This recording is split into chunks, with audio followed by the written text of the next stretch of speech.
Olá, sou o Gustavo Alves de Almeida, repórter da JC Papo Reto. Estou aqui para entrevistar o Tenente Sampaio, diretor de Educação e Fiscalização de Trânsito, e eu agradeço primeiro por ter vindo. Boa noite. Boa noite.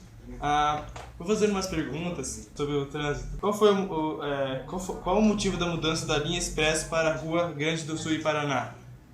Essa linha Expresso, desde que houve a mudança no sistema de transporte, havia uma reclamação do povo, do usuário de forma geral, pela forma de deslocamento, a pressa, havia um problema com o pessoal que saía dos bairros até chegar, em razão de passar em todos os pontos e até um pouco de congestionamento das linhas, o povo estava reclamando do atraso na chegada dos locais, principalmente o pessoal que trabalha na área central. Havendo essa reclamação e buscando atender a ansiedade do povo, houve-se de novo essa mudança dessa linha expressa, ou seja, a linha direta, que foi instituída novamente, que passa na Rua Paraná e no retorno pela Rua Rio Grande do Sul. E essa mudança aí veio para ficar ou é temporária? Veja bem, a implantação do sistema do modal de transporte foi implantado experimentalmente, de forma experimental, por 30 dias até aprovação. Aprovado o sistema, aí houve as adequações. E esse retorno dessa linha expressa, ou seja, essa linha direta, é para ficar definitivamente, porque nós trabalhamos da seguinte forma: nós buscamos atender ao público. O transporte é público e nós temos que atender a massa, a maioria do público. E a princípio nós estamos atendendo, nós mudamos em razão da solicitação do povo, até que esteja satisfazendo esta vontade, ela permanecerá. Obrigado. Sobre os horários, houve mudanças? Qual o tempo estimado de um terminal para o outro? Depende, porque nós temos do terminal sul, que vem lá da faculdade até a área central. A previsão dele chegar de lá até 45 minutos para chegar do terminal sul ao terminal, aquele ponto central onde você pode fazer a integração de transporte. Você desembarca ali na área central, naquele transporte, aquele terminal central ali, você desembarca e faz a integração para outros terminais. Aí a média do ônibus, quando o movimento é normal, que não há congestionamento, é 45 minutos. Sim. Dos outros terminais, um terminal que está dando um problema, começou principalmente no início a dar um problema de atraso, foi o terminal leste, em razão do grande movimento. O grande movimento, nós tínhamos um problema do embarque e desembarque, porque os ônibus tinham só 2 portas para o embarque e desembarque. Estava dando um atraso muito grande. Mas em situação normal, é de 40 minutos a 1 hora. Sim.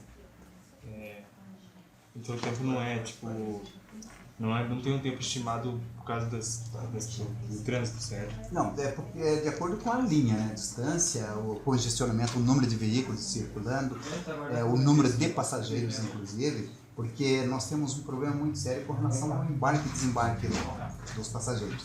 A cultura do cascavelense ainda não é uma cultura ideal até para o desembarque. Se você for em outras cidades, principalmente cidades que eu conheço, como Curitiba, por exemplo, o ônibus chega no ponto de embarque e desembarque, o pessoal está em fila, existe uma educação em embarcar e desembarcar, espera que desembarque todo mundo para depois embarcar os outros, estão em fila, não há aquele empurra, e a coisa flui com maior rapidez. Agora, a cultura do povo cascavelense ainda não chegou a esse ponto. Quando chegam os ônibus nesses terminais, é um tumulto tremendo.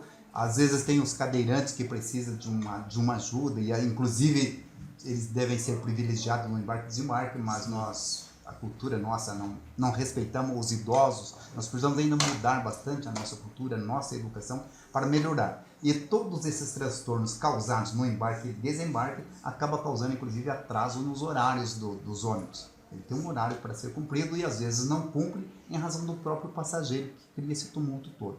Sim. Existem outras reclamações referente às outras linhas que vocês estão estudando alterar a fim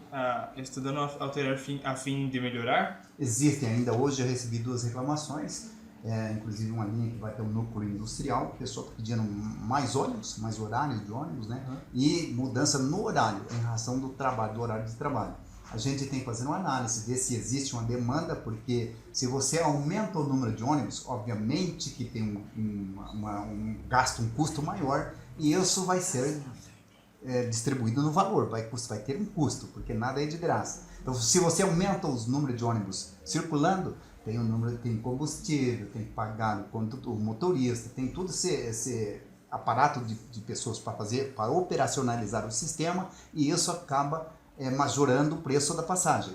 Nós temos que fazer um estudo porque nós não podemos colocar um ônibus, melhorar o transporte, se nós não oferecermos acessibilidade que eu falo assim, lato sensu, inclusive o preço. Nós temos que pensar bastante na situação do cidadão. Imagina você, o cidadão que trabalha no comércio, tem um salário razoável, não é lá um dos melhores salários, e tem que pagar 4 passagens por dia. Se você aumentar o preço da passagem, vai criar problema, vai inclusive na manutenção da família. Então tudo isso você deve avaliar. Aumentou o número de ônibus, aumenta a despesa, que provavelmente vai aumentar o preço da passagem. Sentido. E como está a aceitação dos passageiros referente às alterações? Veja bem, os passageiros aceitaram, já aceitaram, nós temos uma média de 70% dos passageiros que já aceitaram, já assimilaram toda a mudança. Os ônibus, inclusive, oferecem um pouco mais de conforto, e nós estamos buscando melhores formas para oferecer mais conforto ainda. Pretende-se, num futuro próximo, colocar ônibus elétrico com ar-condicionado, que ofereça mais conforto e mais segurança ao usuário. Tudo isso pensando numa forma de não majorar o preço, obviamente, né? Mas uns 70% mais ou menos do usuário já assimilou e está aceitando a mudança já com tranquilidade. Muito bem. Essas mudanças foram realizadas por conselhos de trânsito ou pela própria CETRANS? Veja bem, essa mudança do modal de transporte é uma questão, eu poderia dizer para você, uma questão mundial, porque a Organização Mundial de Saúde, em razão do excesso de acidentes e vítimas de trânsito, determinou que os Estados membros da ONU fizessem um estudo, um trabalho para inserir mudanças no trânsito, de forma geral, inclusive nos modais de transporte, oferecer novos modais de transporte, melhorar a segurança do trânsito de forma geral. E isso lá em 2010, o Brasil mais 178 países assinaram esse tratado junto à Organização Mundial de Saúde, inclusive com o objetivo de reduzir o número de acidentes e o número de vítimas em no mínimo 50%. Para isso, teve que se mudar esse modal de transporte.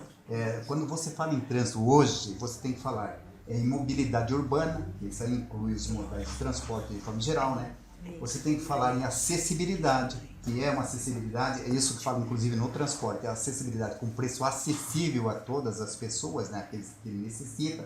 Também acessibilidade no sentido de você favorecer os idosos e as pessoas que têm problemas físicos, com mobilidade reduzida. Você tem que tudo isso tem que ter visto nesses novos modais. E a partir de então, houve-se um estudo. O Brasil, em 2010, depois logo que assinou esse convênio, começou a fazer um estudo. Em 2014, ele baixou uma norma criando esse programa chamado Maio Amarelo, no mês de maio, inclusive. Amarelo por quê? Porque amarelo no trânsito é a cor da atenção, atenção para a vida. E por isso que houve essa mudança. Aqui em Cascavel nós tínhamos esses ônibus, os ônibus estavam mudados para as periferias da Avenida do Brasil, tinha sido tirado da Avenida do Brasil, né? E procurando melhorar a mobilidade urbana, o prefeito, na época, a antiga administração, junto com o BIRD, que financiou esse trabalho todo aqui na cidade de Cascavel, implantou esse sistema de modal de transporte, novo modal de transporte. Cidades de outros países, como por exemplo na França, na Inglaterra, na Alemanha, eles estão privilegiando o transporte público. Isso é obrigação, é um compromisso que nós temos, privilegiar o transporte de massa para nós tirarmos um pouco dos veículos automotores das grandes áreas, das áreas centrais principalmente. Então, você pode ver que o que foi feito em Cascavel, ele não terminou ainda esse projeto todo. Nós vamos fazer mais intervenções, nós vamos implantar agora uma área calma que vai atingir aquele centro da cidade. O objetivo maior disso aí é tirar os veículos automotor da área central. Nós temos cidade na França e na Itália e na Alemanha e outros países que assinaram também esse convênio, que existe um perímetro central que já não pode mais circular com veículo automotor. É só o transporte público, o transporte de massa, bicicleta. Você pode ver que estão se privilegiando o uso da bicicleta, tanto que nós temos aqui em Cascavel hoje 17 quilômetros de ciclovias e ciclofaixas. Então é para se privilegiar o transporte de massa, o ciclista e o pedestre, a segurança no trânsito. Então é por esta razão que implantou-se essa nova modalidade, esse novo sistema de trânsito, essa segurança e a acessibilidade e a mobilidade urbana. E se alguém tiver alguma reclamação, como eles devem proceder? As reclamações, você tem vários canais para fazer essas reclamações. Eu sempre critico, eu sou muito crítico das pessoas que quando tem, porque o próprio Código de Trânsito, ele prevê, nós temos lá o inciso 6º, aliás, o capítulo 6º do Código que fala da educação, o capítulo 5º fala do cidadão. E lá diz que você, como cidadão, você pode sugerir mudanças, você pode pedir explicações, você pode fazer, inclusive sugerir mudanças na legislação de trânsito. Mas isso você vai no órgão, você vai, por exemplo, aqui em Cascavel, na CETRANS, eles vão fornecer para você formulários, inclusive você preenche, faz a sua reclamação, faz o seu requerimento, faz as suas sugestões, e nós recebemos e temos um prazo legal, inclusive, para respondê-lo. Eu sou muito crítico daquelas pessoas que vêem uma necessidade, porque isso são necessidades do público em geral. Quando você vai lá e faz uma reclamação para nós não olhamos simplesmente você, nós olhamos a comunidade onde você vive, a sociedade da qual você vive. Então, é preciso que melhore isso aqui. Vai ser bom para o público? Vai, então nós vamos tentar fazer. Não é possível fazer ou não traz benefício para a população, aí nós teremos que explicar para você, segundo a legislação, inclusive por escrito, e fundamentar. A minha crítica para sempre é com relação às pessoas que, sabendo da necessidade, ele pega e vai lá, liga para a imprensa para fazer uma crítica sem fundamento, ou usa as redes sociais. Eu penso assim, que a rede social hoje é o ambiente mais propício para o cidadão falar o que ele bem quer. Ele fica abrigado no anonimato, cria aqueles fake, fala bobagem, que não tem fundamento, não tem. E isso não soma, não soma nada, nem para você, nem para a própria CETRANS, porque o município tem a obrigação de oferecer o melhor. Para isso, o povo tem que cobrar. O serviço público é do povo, a via é do povo, a via não é minha, não é dele, não é de você, é nossa. E nós temos que oferecer o melhor possível.